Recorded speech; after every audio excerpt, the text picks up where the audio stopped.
You guys here today with me. We're going to hit a hard topic, frankly, but it's one that's going to help a lot of you, especially if you have ever been through a situation that you don't understand, if you have ever suffered, and we all have. If you haven't, you will. I mean, that's just this life.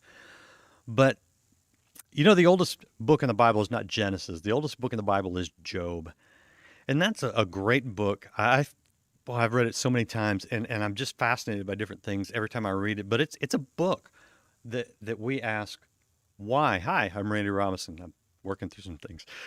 Today's guest you just saw is Mark C. Roser, and this is a man who faced a situation that you just ask why. Why would God allow that to happen to his family? A man who served in Africa for 22 years, planting churches and Bible schools. I mean, this is a man who loves God and is not immune to tragedy, sudden, shocking tragedy. So we're going to get into some of those questions. And again, if you've ever been touched by something where you're left asking God why, I really hope you'll stick around and watch this today because I think it's going to help you.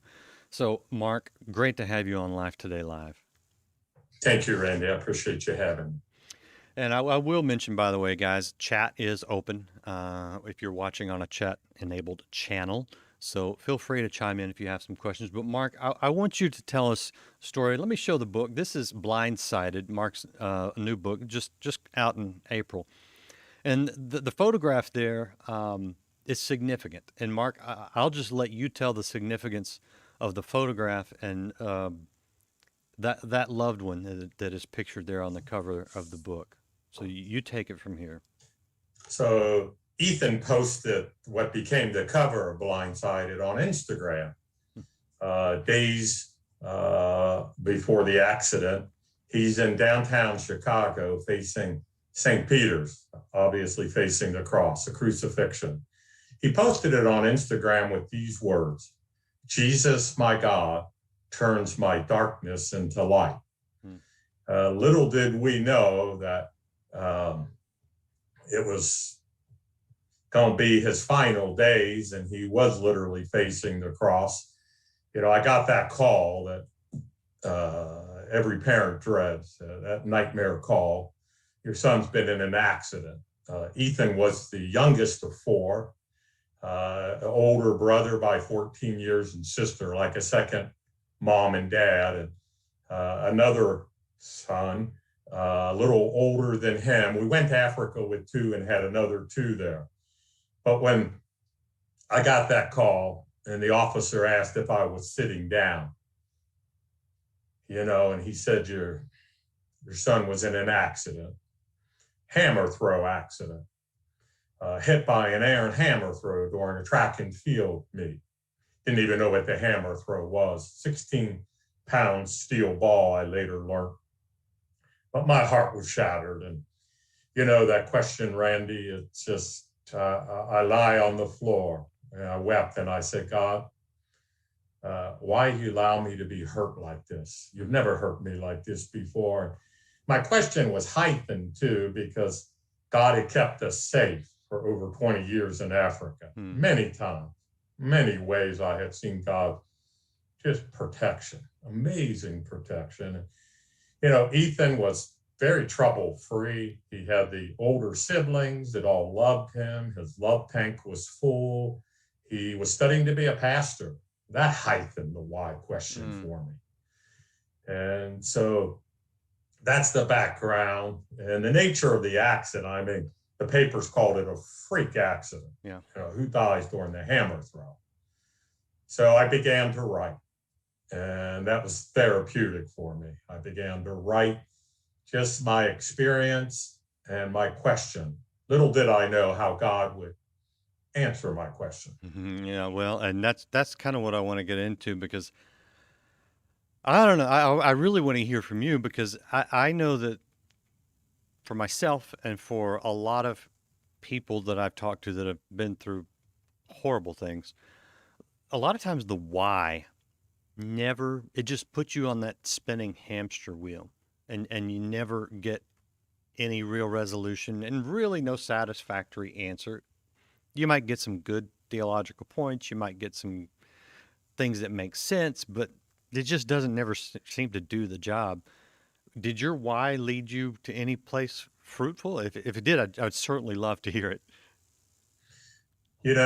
When I was asking why, obviously, uh, I knew God was sovereign. He could have prevented it. Hmm.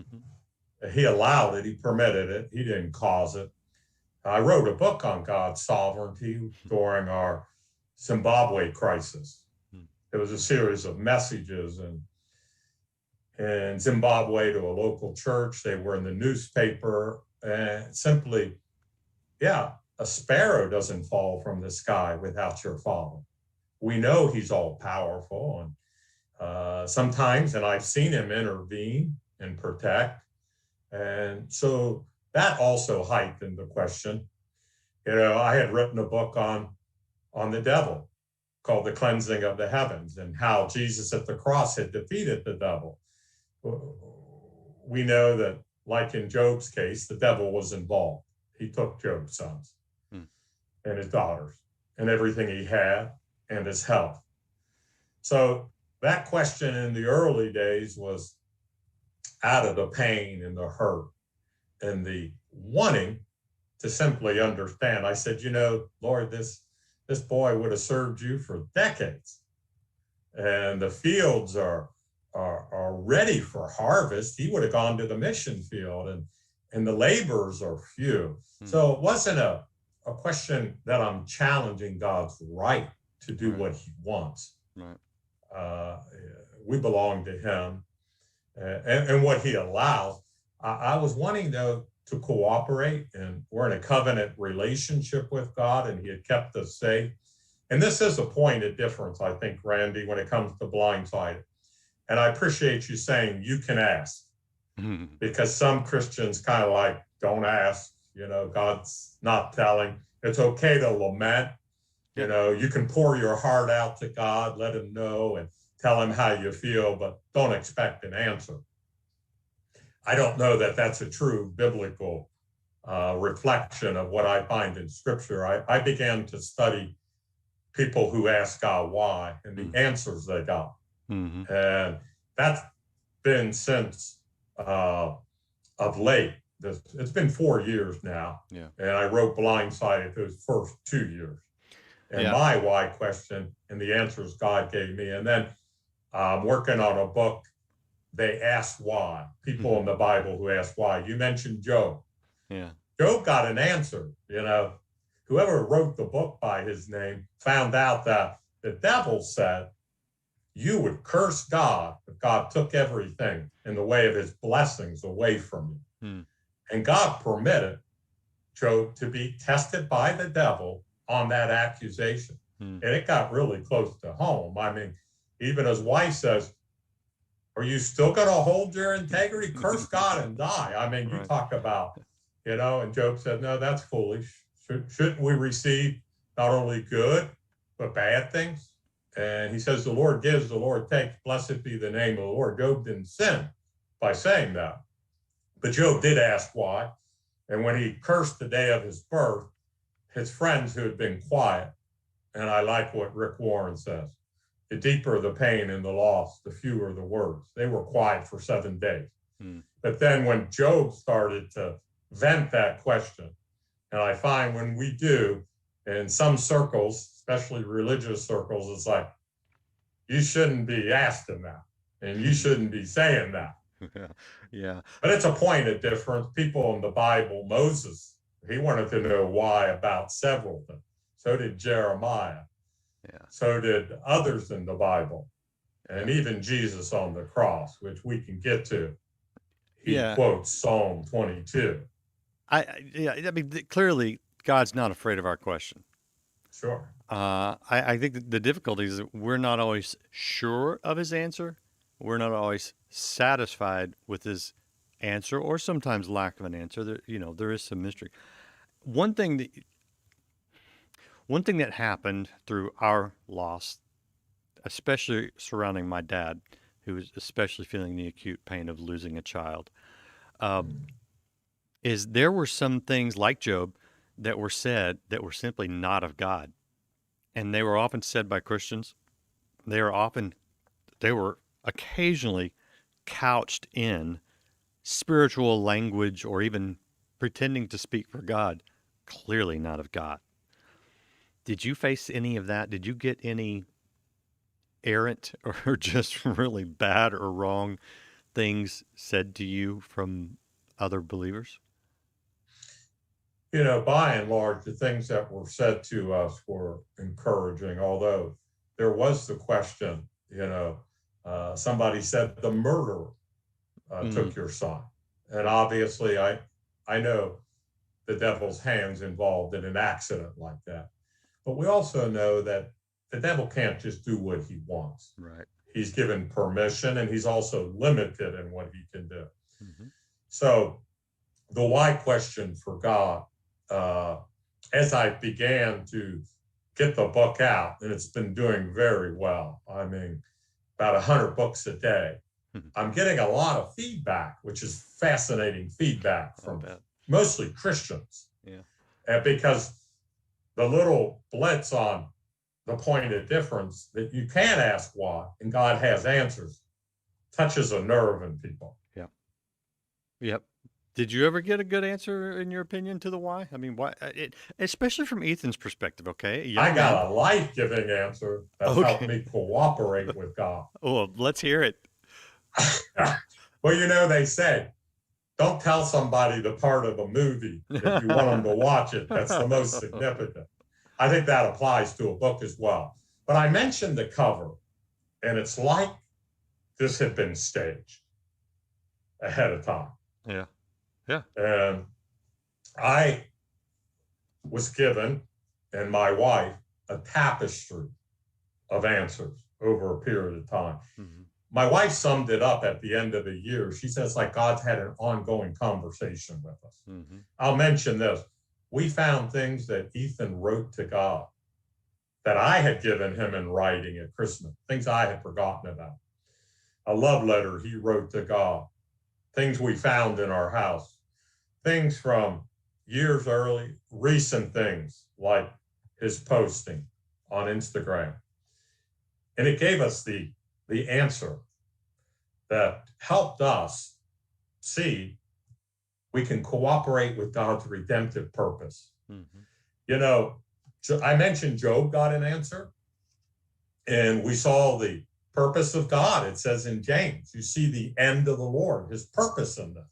You've heard of the patience of Job, that God is, wanting to redeem our losses, even those that are self-inflicted. Of course, when this first happened, I was like, because you asked, do some people say things? Well, in some quarters, you had to open the door to the devil, right? Right. If you would have fasted, and prayed, and sought God the way you would, or he would have been whatever, Yeah. this would not have happened. Right. That can be very hurtful. And I think that's where Job's friends kind of had that doctrine. Yeah. Who sinned, Lord? Yep. This man that he should be born blind. Yep. Was it him or his parents? Right. This ain't supposed to happen. Right. The tower that fell on the people at Siloam, and all the things that we can think. And Job's friends thought, well, if we don't hold to that doctrine, this could happen to us too. Yeah. Yeah. No, we're always looking for someone to blame. And I found that that's futile. It just not. It's not true. You, yeah, someone threw the hammer that flew out of bounds and struck your son. They didn't do it on purpose. There was no maliciousness there. I'm sure that person has suffered tremendous trauma as being the one who threw it, you know, without They intending didn't even harm. return to school after that. Their brother was on the team. We sent a message through Wheaton College where the accident happened during the track and field meet Yeah. to the young man who threw it. The story, Blindside, is driven by two questions: the why question, which is directed toward God, and obviously the how question. Those are inevitable. How did this happen? Yeah. And I was kind of like, hammer throw. Right. And of course, the newspaper articles, it was hurtful. You asked if anybody said anything hurtful. Well, it was blasted in the newspapers, Yeah. and Associated Press picked it up. It went into national news. Yeah. ESPN. It wasn't paying attention. Hmm. Kind of like, well, if he had been paying attention, sorry this happened, but should have been paying attention. So I didn't appreciate that as any father would want to defend their child. Yeah, yeah. And again, there's always this wanting to find someone to blame. Um, what brought you some level of peace, or do you even have it 4 years later? Well, we had been through things in the past, and I had seen a pattern. If somebody would have asked me, and this would have been long before it happened, even when I taught at Bible school, I said, my life message is Romans 8:28. God is at work in all things for good Yeah. to those that love him, to those that are called according to his purpose. And that was my first light at the end of the tunnel when this happened. I said, God, why? There's got to be, this is bad. Yeah. And this is the worst thing I've ever experienced.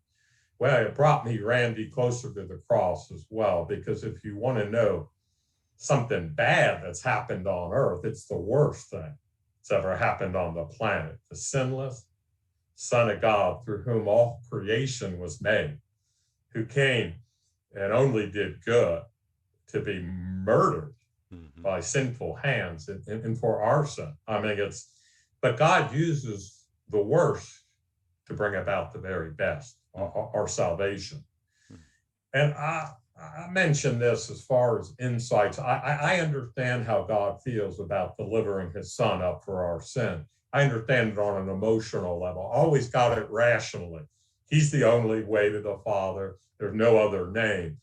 But now I understand the Father and Son had this thing going from eternity with one another, through whom he created. And then he sends his Son into the world to redeem us through his death. He allows him to be delivered up into wicked hands, to the power of darkness, and to the death of the cross. I get it now emotionally, like I never got it before. I do too, but to be honest with you, I always felt like that's kind of cheating. In other words, God let Jesus go to the cross. Jesus went to the cross, but God knew that Christ would be resurrected and live eternally. So it's kind of like, okay, well, I mean, not to lessen the impact of it at all, but I don't know, and I could be completely out of line here, and it's okay, Bear, just be nice to me, okay? But it's almost like you're cheating when you know the end of the story. Mm-hmm. But we are told the end of the story for our loved ones, for my sister, for your son. Does that give you any? I mean, I know it does, but what does that do for you when you really understand the eternal perspective of things? Well, that's the great hope, and why we don't grieve like others, because we know we'll be reunited with our loved one. Sure, we still miss them, but I don't know how anyone would go through the death of a child or a loved one and think that's it. When you die, that's all there is. Mm-hmm. I mean, I can't imagine that. And yes, that brought me tremendous comfort. And to understand that God would use this to bring others into an eternity with God. Just like he uses the death of his son, he would use Ethan's life as a witness to others. And Ethan had impacted so many people and continues to through his life. And my prayer early on, even before God began to show us redemptive reasons and purposes, God, I'm praying for 1,000 Ethans who will love you like he loved you, serve you like he served you. I'm guessing that it rocked his friends and all the students up there. Was he attending Wheaton, or was he just at Wheaton for the track meet? No, he was attending Wheaton. He was a Bible theology major. Have you heard or spoken to any of his friends or the other students there that it's really impacted? Many. several in full-time ministry now, some with Young Life. And, you mentioned theological answers. I believe Scripture gives us a framework. I'm not saying there's a generic answer for all. The answer God gave us fit to the bill, our loss and our Ethan. But as far as what the Scriptures teach, I like to keep it simple. I think of my life before Christ. Everything that happened to me BC was meant to bring me to Christ, that I might know him, trust him. Since I came to Christ, I also believe God's ultimate purpose, his eternal purpose, is to conform Mark, Randy, the listener, to Christ's image. I don't know about you, Randy, but that's a big job to conform Mark Roser to the image of Christ. So Paul talks about knowing him, conformed to his image, knowing him, being conformed to his death and its likeness, to know him in the power of his resurrection. So after we come to Christ, and that's kind of a generic, I believe it applies to all believers, God would use whatever you're going through, whatever I'm going through, whatever any believer's going through, bring us closer to Christ. But the sad thing is, something like this can get between us and God. We can become bitter. It does, and I'm curious what you say to someone who may be in that grieving place. What since you've been there, what sort of encouragement would you provide to someone who may be struggling with it, whether it's recent or whether it's years old and it's a wound that's never healed? Right. I would tell them that this suffering and this grief that God's permitted and allowed is just for a season, and that he would work it for their good and for the good of others.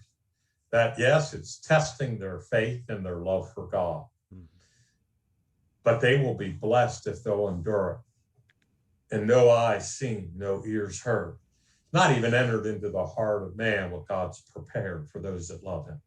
But our love for God is tested in life.